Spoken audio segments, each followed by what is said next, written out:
অনেকের মনে এরকম ধারণা আছে যে আমি সনাতনী হিন্দু, তাই জন্য আমি একমাত্র ভগবানের সেবা করতে পারি। বিশেষ করে গোপাল সেবা। গোপাল সেবা এখন কিন্তু প্রায় মানুষই কিন্তু করছে ঘরে এনে।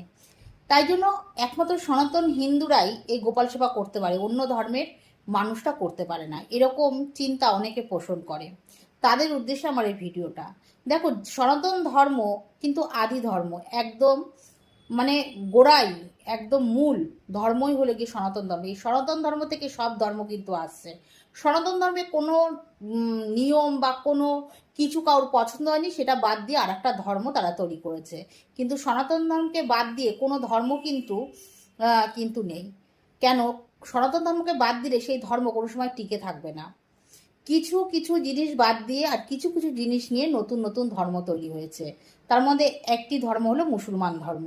এই ধর্মকে নিয়ে অনেক চর্চা হয়।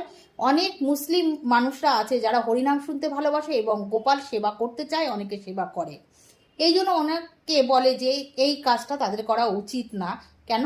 তাদের অপরাধ।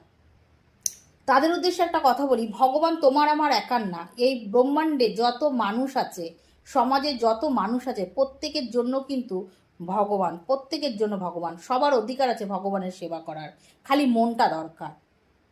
আর ভগবানের লীলায় এমন এমন লীলা আছে যেখানে কিন্তু অনেক মুসলিম সম্প্রদায়ের মানুষরা ভগবানের এর সাক্ষাৎ পেয়েছে এবং ভগবানের সান্নিধ্য পেয়েছে, ভগবানের দর্শন পেয়েছে, ভগবানের নাম কীর্তন করে সারা জীবন কাটিয়ে দিয়েছে।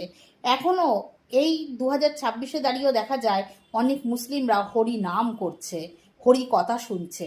তাহলে কি করে বলা যায় বলো তো দেখি যে সনাতন ধর্মে আমরা যারা, তারাই একমাত্র গোপালকে সেবা করতে পারি, অন্য ধর্মের মানুষরা করতে পারে না? এটা সম্পূর্ণ ভুল। তার মনটা দরকার। মন থাকলেই ভগবানের সেবা করা যায়, সে যে ধর্মেরই মানুষ হোক না কেন।